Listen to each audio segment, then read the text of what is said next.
नमस्कार. प्रेमिलाच रेसिपीमध्ये तुमचं सर्वांचं खूप खूप खूप स्वागत. आज आपल्याला अगदी वेगळ्या पद्धतीने आळूच्या पानांच्या मस्त अशा वड्या तयार करायच्या. ह्या आळूच्या पानांच्या वड्या खायला खूप छान लागतात. आतून मस्त मऊ आणि वरून कुरकुरीत अशा तयार होतात. आळूच्या पानांच्या वड्या तुम्ही ऑफिसच्या डब्याला, मुलांच्या डब्याला सुद्धा देऊ शकता. ह्या वड्या तुम्ही तळून फ्रीजमध्ये हवाबंद डब्यामध्ये ठेवल्यात तर 5 ते 6 दिवस आरामात टिकतात. ह्या वड्या तुम्ही प्रवासाला सुद्धा करून नेऊ शकता. डाळ भाताबरोबर तोंडी लावण्याकरता, उपवास सोडण्याकरता ह्या वड्या तुम्ही करू शकता.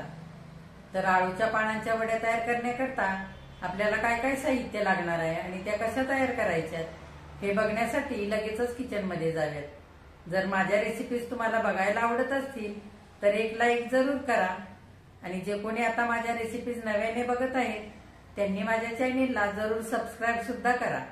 तर आता वेळ न घालवता आपण आपल्या रेसिपीला लगेचच सुरुवात करूया. आपल्याला अगदी नवीन पद्धतीने आज आळूच्या वड्या तयार करायच्या आहेत. आळूच्या वड्या तयार करण्याकरता काय काय साहित्य घेतलंय ते आधी बघूया. इथे मी 2 जुडे आळूची पानं घेतली होती. एका जुडीमध्ये 8 पानं होती. हे बघा, अशी लहान लहानच पानं होती. तुम्ही अशी लहान किंवा मोठी पानं घेऊ शकता या वड्या करण्याकरता. तर मी इथेही तुम्हाला दाखवण्याकरता ठेवलेत. ही पण आपल्याला नंतर कापून घ्यायचे. इथे 2 वाट्या भरून बेसन पीठ घेतलंय. इथे हिंग घेतलाय थोडासा. इथे 15 ते 20 पाकळ्या लसणाच्या आणि 1 इंच आलं घेतलेलं आहे. इथे चिंच गुळाचा कोळ घेतलाय 2 चमचे. इथे कोकम आगळ घेतलंय 1 चमचा. हळद घेतली अर्धा चमचा. मीठ चवीनुसार. 1 चमचा भरून तांदळाचं पीठ. जिरे घेतलेत मसाल्याच्या चमच्याने 1 चमचा. मिरच्या घेतल्यात 7 ते 8 तुकडे करून. 1 चमचा भरून धने घेतलेत. 2 चमचे पांढरे तीळ घेतलेत. मसाल्याच्या चमच्याने 1 चमचा ओवा घेतलाय आणि इथे भरपूर अशी कोथिंबीर चिरलेली घेतली. आता आपण काय करायचंय पुढे ते बघूया. हे बघा, ही अशा आळूची पानं मी लहान लहानच घेतलेले आणि ह्याचे देठ काढून मागचं थोडंसं जाड असलेलं काढून घेतलंय. अशा कोवळ्या पानांना फार असं जाड शिर नसते, त्याच्यामुळे फार काढलेली नाही. थोडी थोडी निघेल तितकीच काढलेली. जर तुम्ही ह्या जागी मोठी पानं घेतली तर त्याला थोड्या मोठ्या शिरा असतात, त्या व्यवस्थित काढून घ्यायच्या आणि ही पानं आपल्याला बारीक चिरून घ्यायची. हे बघा, अशी मी बारीक अगदी चिरून घेतलेली आहे. जितकी होतील तितकी, जमतील तितकी बारीक चिरून घ्यायची.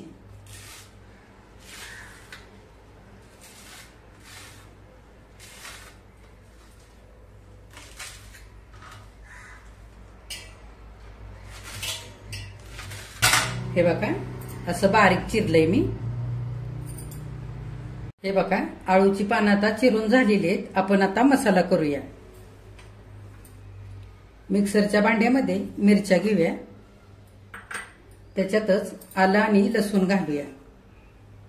लसूण थोडासा जास्त घालायचा म्हणजे वडीला छान खमंगपणा येतो, छान चवीला लागतात.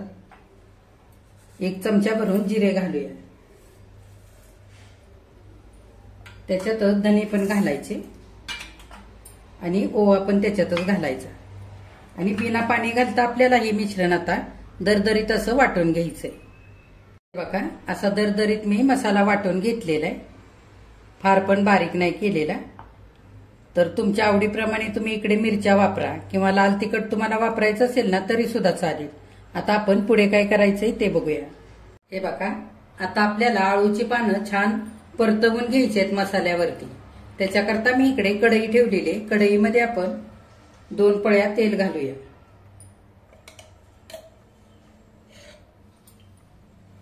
तेल चांगलं गरम होऊ द्यायचं. आता गरम झालेलं आहे. आपण त्याच्यामध्ये तीळ घालूया. त्याच्यावरती हा केलेला मसाला पण घालूया.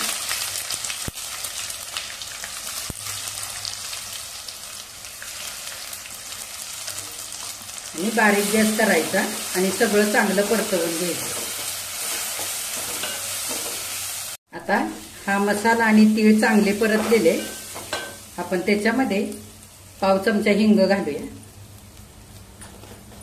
हिंगाने ह्या वड्या पचण्यासाठी हलक्या होतात त्याच्याकरता थोडासा हिंग घातलाय.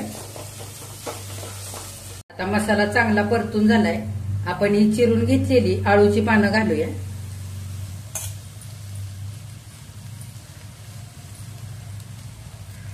त्याच्यावरती ही चिरून घेतलेली कोथिंबीर पण घालूया. तुमच्या आवडीप्रमाणे तुम्ही कोथिंबीर घालू शकता. मी एक मोठी वाटी भरून कोथिंबीर चिरलेली घातली आणि सगळं आता एकजीव करून घेऊया.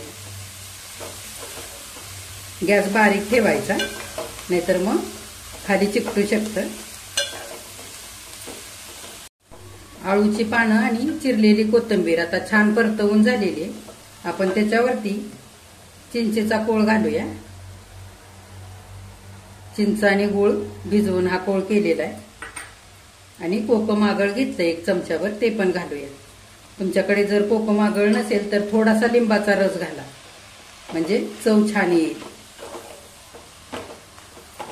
हे बघा, चिंच गुळाचा कोळ आणि कोकम आगळ मी घातल्यानंतर ही चिरलेली आळूची पानं छान एकजीव करून घेतलेली.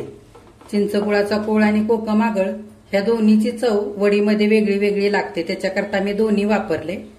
जर तुमच्याकडे कोकम आगळ नसेल तर थोडासा लिंबाचा रस घाला, म्हणजे वडीला खूप छान चव येते आणि वड्या खाल्ल्यानंतर घशामध्ये खवखवत पण नाही. आता आपण थोडंसं मीठ घालूया. आळूच्या पानांच्या मापानेच घालायचंय. आता आपल्याला पिठामध्ये वेगळं घालायचंय मीठ, त्याच्याकरता अंदाजाने घालायचं. आणि छान आता एकजीव करूया. हे बघा, मीठ घातल्यानंतर थोडं थोडं पाणी सुटायला लागलेलं आहे. आपल्याला ही आळूची पानं छान शिजवून घ्यायची आहेत 3-4 मिनिटं. आता आपण बारीक गॅस करून झाकण घालूया आणि थोडा वेळ शिजू देऊया. आळूची पानं वाफवण्याकरता आपण ठेवलेत तोपर्यंत चण्याच्या डाळीचं सैलसर पीठ करून घेऊया. आपल्याला पाणी घालून हे पीठ चांगलं सैलसर करून घ्यायचंय. त्याच्याकरता मोठ्या भांड्यामध्ये हे डाळीचं पीठ घेऊया. तुमच्या आवडीप्रमाणे हे बेसन पीठ कमी जास्त करू शकता तुम्ही. मी इथे 2 वाट्या भरून घेतलेलं आहे. हे तांदळाचं पीठ घालूया. हळद घालूया त्याच्यातच आणि चवीनुसार मीठ घालूया. आपण आळूच्या पानांना अर्धा चमचा घातलेला आहे मिठाचा. आता आपण अंदाजाने घालूया. थोडं थोडं पाणी घालूया बेसन पिठामध्ये आणि हाताने एकजीव करूया. भजीला आपण पीठ तयार करतो ना, त्याच्यापेक्षा सैल हे पीठ करून घ्यायचंय. हे बघा, असं मी पीठ केलेलं आहे. अजून आपल्याला पाणी लागेल. हे सगळं पाणी घालूया. हे बघा, ह्या पद्धतीने मी सारं पीठ असं सैलसर करून घेतलेलं आहे. हे बघा, भजीच्या पिठापेक्षा थोडंसं सैल असं मी केलेलं आहे. ही अख्खी वाटी भरून आपल्याला पाणी लागलंय. आता आपण वाफवण्यासाठी आळूची पानं ठेवली ती बघूया. बघा, 2 मिनिटं झाल्यानंतर मी एकदा झाकण उघडून हे सारं मिश्रण परतून घेतलं होतं आणि पुन्हा झाकण घातलं होतं. हे बघा, चांगलं आता ह्यातलं पाणी आटलेलं आहे आणि ही सुकी सुकी झालीत अगदी ही आळूची पानं. आता आपण लगेचच हे बेसन पीठ तयार करून घेतलेलं घालूया. या भांड्यामध्ये 2 चमचे पाणी घालून हे भांड सुद्धा आपण धुवून घालूया, म्हणजे पीठही नास होत नाही. आणि चांगले एकजीव करून घेऊया. हे बघा, सगळं मिश्रण मी एकजीव केलेलं आहे. आपल्याला आता ह्या मिश्रणाचा छान घट्ट गोळा होईपर्यंत चांगलं परतवून घ्यायचंय. हे बघा, आता आपण झाकण घालूया 2 ते 3 मिनिटांकरता. गॅस अगदी बारीक ठेवायचा आहे, नाहीतर मग हे मिश्रण खाली चिकटू शकतं. आता मी इकडे अल्युमिनियमची आज कढई वापरले. तुमच्याकडे जर नॉनस्टिकची कढई असेल तर ती वापरा, म्हणजे फार हे मिश्रण खाली चिकटत नाही. आणि जरी चिकटायला लागलं तरी थोडासा पाण्याचा हापका मारायचा, म्हणजे फार हे मिश्रण खाली चिकटत नाही. आणि ह्या वड्यांकरता तुम्ही थोडेसे शेंगदाणे भाजून ओबडधोबड केलेलं कूट सुद्धा ह्याच्यामध्ये घालू शकता. वड्याला खूप छान चव येते. तुमच्या आवडीप्रमाणे करू शकता. आता आपण 2 मिनिटं झाकण घालून असंच ठेवूया.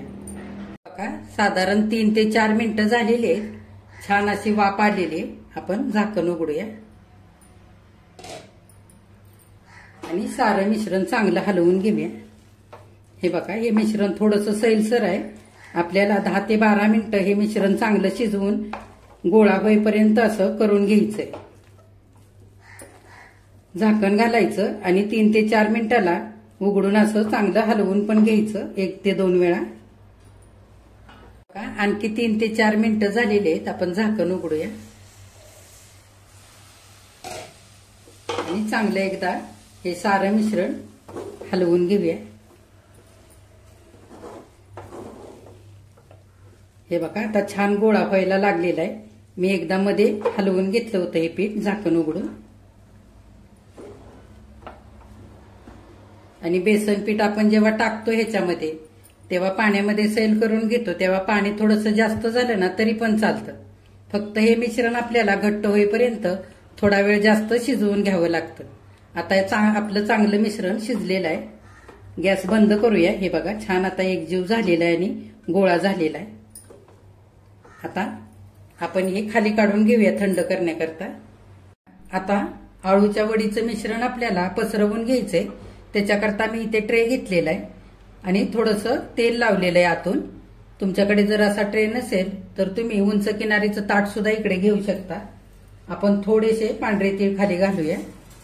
थोडेसे घालायचे, आपण वडीच्या मिश्रणामध्ये तीळ घातलेले। हे तीळ वड्या तळताना तेलामध्ये निघतात आणि अंगावरती ते फुटून उडतात, त्याच्याकरता थोडेसेच घालायचे। आता आपण हे मिश्रण ट्रे मध्ये घालूया। हे बघा, सगळं मिश्रण मी चांगलं पसरवून घेतलेलं आहे। आपण थोडेसे तीळ वरून पण घालूया आणि चांगलं हाताने आता असं छान एकसारखं करून घेऊया। बघा, सारं मिश्रण मी एकसारखं करून घेतलेलं आहे ट्रे मध्ये। आता आपण हे 10 मिनिटांकरता असंच ठेवूया, चांगलं थंड होऊ देऊ आणि नंतर ह्याच्या वड्या कापूया। 10 मिनिटं झालेली आहेत। आता हे बघा, हे आपण थापून ठेवलेलं वड्याचं मिश्रण छान थंड झालेलं आहे। आता आपण ह्याच्या वड्या कापून घेऊया। हे बघा, छान चौकोनी कापून घ्यायच्या।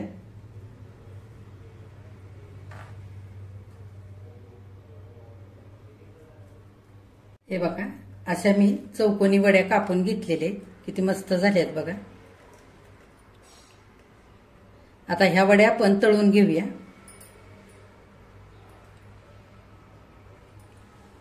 आता वड्या तळून घेण्याकरता मी पॅन मध्ये थोडंसं तेल घातलेलं आहे। तुम्ही शॅलो फ्राय सुद्धा करू शकता किंवा जास्त तेलामध्ये पण ह्या वड्या तुम्ही तळून घेऊ शकता।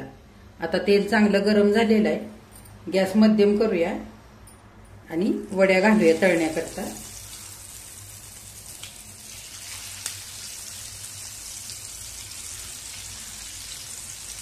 मिनिटभर झालेलं आहे। आपण वड्या उलटवून घेऊया।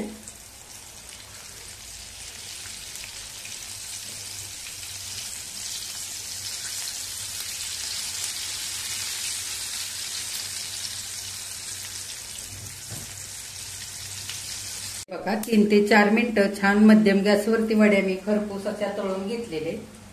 दोन्ही पण बाजूने छान असा सोनेरी रंग आलेला आहे। काढून घेऊया।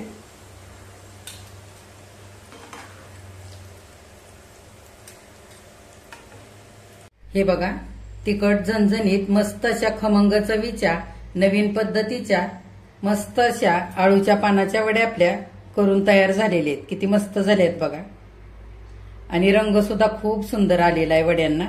आतून मऊ आणि वरून छान कुरकुरीत झालेले। मी तुम्हाला एक वडी तोडून दाखवते। हे बघा, वडी किती छान झाली।